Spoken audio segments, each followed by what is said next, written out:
Jungle.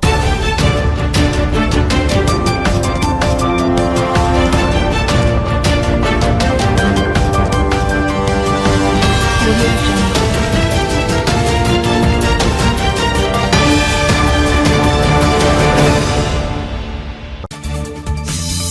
বাংলাদেশের রাজনীতি যেন এক অদ্ভুত গোলকধাঁধা।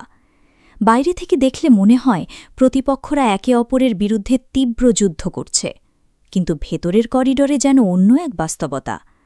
সেখানে করমর্দন আছে, হাসি আছে, গোপন সমঝোতা আছে।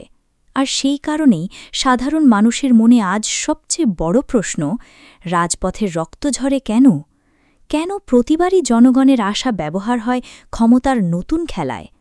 কল্পনা করুন এমন এক দাবার বোর্ডের কথা, যেখানে গুটিগুলো দৃশ্যমান কিন্তু চাল দিচ্ছে অদৃশ্য শক্তি। রাজনৈতিক দলগুলোর সামনে থাকলেও আসল নিয়ন্ত্রণ থাকে অন্য কারো হাতে। কখনো কর্পোরেট সিন্ডিকেট, কখনো সুবিধাভোগী আমলাতন্ত্র, কখনো বিদেশি প্রভাব, আবার কখনো ক্ষমতার নেশায় অন্ধ হয়ে যাওয়া রাজনৈতিক গোষ্ঠী। জনগণ তখন শুধু দর্শক নয়, তারা হয়ে যায় এই খেলার বলি। জুলাইয়ের সেই উত্তাল সময়ে তরুণেরা রাস্তায় নেমেছিল পরিবর্তনের স্বপ্ন নিয়ে। তারা বিশ্বাস করেছিল একটি কর্তৃত্ববাদী শাসনের অবসান মানেই নতুন এক গণতান্ত্রিক ভোর। বুকের তাজা রক্ত, চোখের অশ্রু আর সীমাহীন ত্যাগ দিয়ে তারা ইতিহাসের চাকা ঘুরিয়ে দিয়েছিল। কিন্তু আজ প্রশ্ন উঠছে, যে শূন্য সিংহাসন তারা পতন ঘটিয়ে খালি করেছিল, সেটি কি সত্যিই জনগণের জন্য উন্মুক্ত হয়েছে, নাকি সেখানে বসতে যাচ্ছে নতুন রূপের আরেক আধিপত্যবাদ? দেশের বর্তমান পরিস্থিতি যেন সেই আশঙ্কাকেই আরও স্পষ্ট করে তুলছে। একদিকে ভয়াবহ বিদ্যুৎ সংকট, অন্যদিকে রাজনৈতিক অস্থিরতা। শিল্পাঞ্চলে উৎপাদন কমছে, ব্যবসা ধুঁকছে, সাধারণ মানুষ প্রতিদিন দীর্ঘ লোডশেডিংয়ে অতিষ্ঠ। শহর থেকে গ্রাম সবখানেই একই দৃশ্য। অন্ধকারে ডুবে থাকা ঘর, বন্ধ ফ্যাক্টরি, উদ্বিগ্ন পরিবার। অর্থনৈতিক চাপ মানুষের জীবনকে এমন এক অবস্থায় নিয়ে গেছে যেখানে প্রতিদিনের বেঁচে থাকাই সংগ্রাম। এই সংকটের মধ্যেই রাজনৈতিক অঙ্গনে ঘটে যায় এক নাটকীয় ঘটনা। বিরোধী শিবির থেকে সহযোগিতার প্রস্তাব আসে। জাতীয় সংকটে একসাথে কাজ করার আহ্বান জানানো হয়।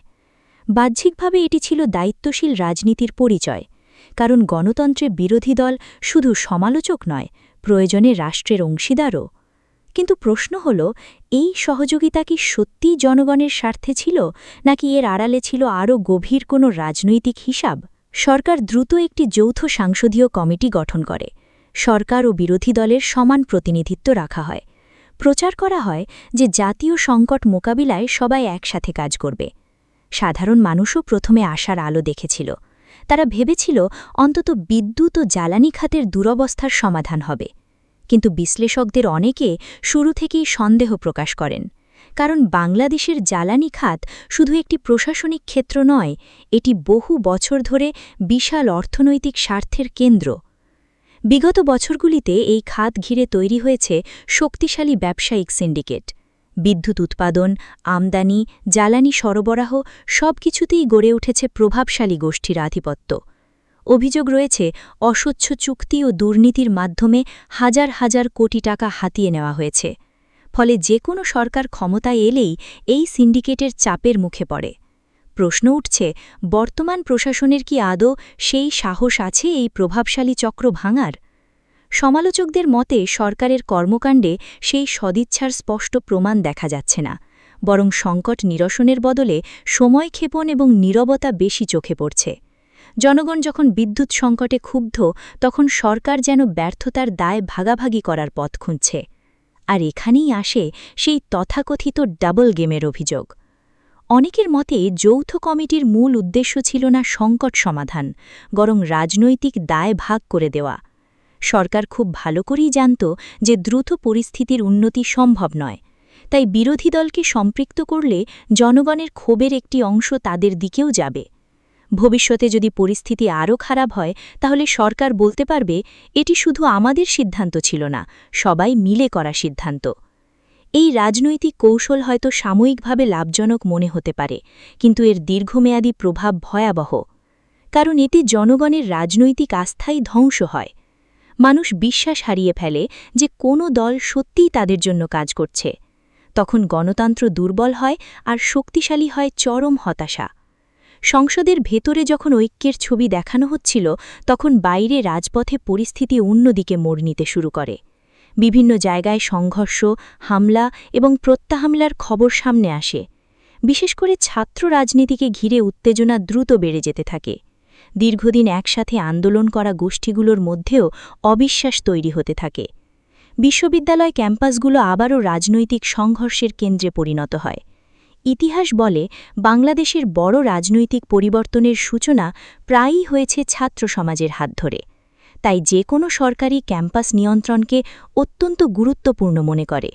সমালোচকদের দাবি, বর্তমান সময়েও সেই পুরনো প্রবণতা নতুনভাবে ফিরে আসছে। বিভিন্ন স্থানে সংঘর্ষের ঘটনাকে অনেকেই বিচ্ছিন্ন ঘটনা হিসেবে দেখছেন না, বরং এটি রাজনৈতিক আধিপত্য প্রতিষ্ঠার অংশ বলেই তাদের ধারণা। কারণ ক্ষমতাসীন গোষ্ঠী খুব ভালো করেই জানে, যদি তরুণ সমাজ সংগঠিত থাকে তাহলে ভবিষ্যতে যে কোনো অন্যায়ের বিরুদ্ধে তারা আবারও রাস্তায় নামতে পারে। এখান থেকেই শুরু হয় নতুন বিতর্ক। রাজনৈতিক বিশ্লেষকদের একটি অংশ বলছেন, দেশে ধীরে ধীরে এমন এক পরিবেশ তৈরি হচ্ছে যেখানে ভিন্নমতকে সহ্য করার সংস্কৃতি কমে যাচ্ছে। প্রশাসন, শিক্ষা প্রতিষ্ঠান এবং গুরুত্বপূর্ণ রাষ্ট্রযন্ত্রগুলোতে দলীয় প্রভাব বাড়ছে বলে অভিযোগ উঠছে। এর ফলে গণতান্ত্রিক ভারসাম্য দুর্বল হয়ে পড়তে পারে। অনেকে আশঙ্কা করছেন, রাষ্ট্র পরিচালনার ক্ষেত্রে জবাবদিহিতা কমে গেলে ভবিষ্যতে পরিস্থিতি আরও বিপজ্জনক হবে। মানবাধিকার, বিচার বিভাগের স্বাধীনতা কিংবা গুম নির্যাতনের মতো সংবেদনশীল বিষয়গুলো নিয়ে কার্যকর উদ্বেগ না থাকলে জনগণের আস্থা দ্রুত নষ্ট হয়। আর যখন জনগণ রাষ্ট্রের উপর আস্থা হারায়, তখন রাজনৈতিক অস্থিরতা আরও তীব্র হয়। প্রশাসনের ক্ষেত্রেও একই ধরনের অভিযোগ শোনা যাচ্ছে। সমালোচকদের দাবি, গুরুত্বপূর্ণ পদগুলোতে যোগ্যতার চেয়ে রাজনৈতিক আনুগত্য বেশি গুরুত্ব পাচ্ছে। ফলে একটি নিরপেক্ষ রাষ্ট্রযন্ত্রের বদলে তৈরি হচ্ছে দলীয় প্রভাবাধীন কাঠামো। দীর্ঘমেয়াদে এটি শুধু নির্বাচন নয়, পুরো গণতান্ত্রিক ব্যবস্থাকেই প্রশ্নের মুখে ফেলে দিতে পারে। এর সঙ্গে যুক্ত হয়েছে অর্থনৈতিক অনিশ্চয়তা। বিদ্যুৎ সংকট, মূল্যস্ফীতি, কর্মসংস্থানের অভাব সব মিলিয়ে সাধারণ মানুষের জীবনে চাপ বাড়ছে। যখন মানুষ অর্থনৈতিকভাবে বিপর্যস্ত থাকে, তখন রাজনৈতিক ক্ষোভও দ্রুত বিস্ফোরিত হয়। ইতিহাস বলে, শুধু রাজনৈতিক দমনপীড়ন নয়, অর্থনৈতিক সংকটও বড় আন্দোলনের জন্ম দেয়। বাংলাদেশের বর্তমান পরিস্থিতি তাই এক জটিল সন্ধিক্ষণ। একদিকে রাজনৈতিক দলগুলোর ক্ষমতার লড়াই, অন্যদিকে জনগণের বেঁচে থাকার সংগ্রাম। এই বাস্তবতায় সবচেয়ে বড় প্রশ্ন হল, দেশ কি সত্যি একটি অংশগ্রহণমূলক গণতন্ত্রের দিকে এগোচ্ছে, নাকি নতুন কোনো কেন্দ্রীভূত ক্ষমতা কাঠামোর দিকে? তরুণ সমাজের ভূমিকাও এখানে অত্যন্ত গুরুত্বপূর্ণ, কারণ সাম্প্রতিক সময়ে তারাই সবচেয়ে বেশি সক্রিয় ছিল। কিন্তু তরুণদের একটি বড় অংশ এখন বিভ্রান্ত। তারা দেখছে, যাদের বিরুদ্ধে লড়াই করা হয়েছিল, সময়ের ব্যবধানে নতুন শক্তিগুলো একই ধরনের আচরণের অভিযোগে অভিযুক্ত হচ্ছে। ফলে হতাশা বাড়ছে। কিন্তু ইতিহাসের আরেকটি সত্যও মনে রাখতে হবে, বাংলাদেশের মানুষ কখনো দীর্ঘদিন অন্যায় মেনে নেয়নি।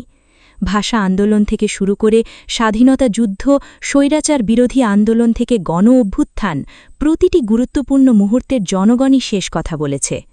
ক্ষমতার সব হিসেব নিকাশ শেষ পর্যন্ত জনগণের ইচ্ছার সামনে টেকেনি।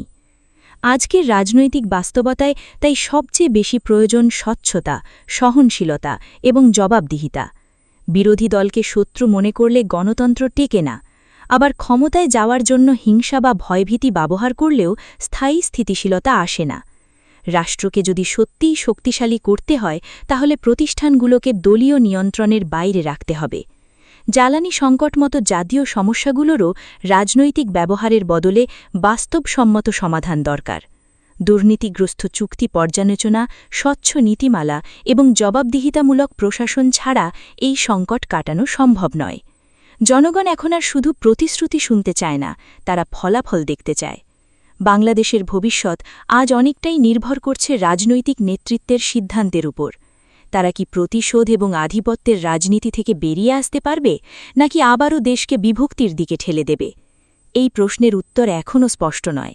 তবে একটি বিষয় পরিষ্কার, জনগণকে আশা নিয়ে খেলা করা দীর্ঘদিন সম্ভব নয়। মানুষ হয়তো কিছু সময় নীরব থাকে, কিন্তু চিরকাল নয়। যখন বঞ্চনার সীমা ছাড়িয়ে যায়, তখন রাজপথ আবারও জেগে ওঠে। তখন কোনো গোপন সমঝোতা, কোনো মাস্টার প্ল্যান, কোনো কৌশলই শেষ পর্যন্ত জনগণের শক্তিকে থামাতে পারে না। বাংলাদেশ এখন সেই সিদ্ধান্তের মোড়ে দাঁড়িয়ে আছে, যেখানে ভুল পদক্ষেপ পুরো রাজনৈতিক ব্যবস্থাকে আরও গভীর সংকটে ঠেলে দিতে পারে। আবার সঠিক নেতৃত্ব ও সাহসী সংস্কার দেশকে নতুন পথও দেখাতে পারে।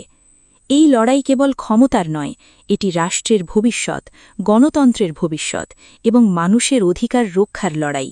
সময়ই বলে দেবে কোন পথ বেছে নেওয়া হবে, কিন্তু ইতিহাসের শিক্ষা একটাই: জনগণকে বাদ দিয়ে কখনো স্থায়ী ক্ষমতা প্রতিষ্ঠা করা যায় না। যে রাজনীতি মানুষের কণ্ঠস্বরকে দমন করে, শেষ পর্যন্ত সেই রাজনীতিই নিজের ভিত হারায়। আর যে নেতৃত্ব জনগণের আস্থা অর্জন করতে পারে, তারাই শেষ পর্যন্ত ইতিহাসে টিকে থাকে।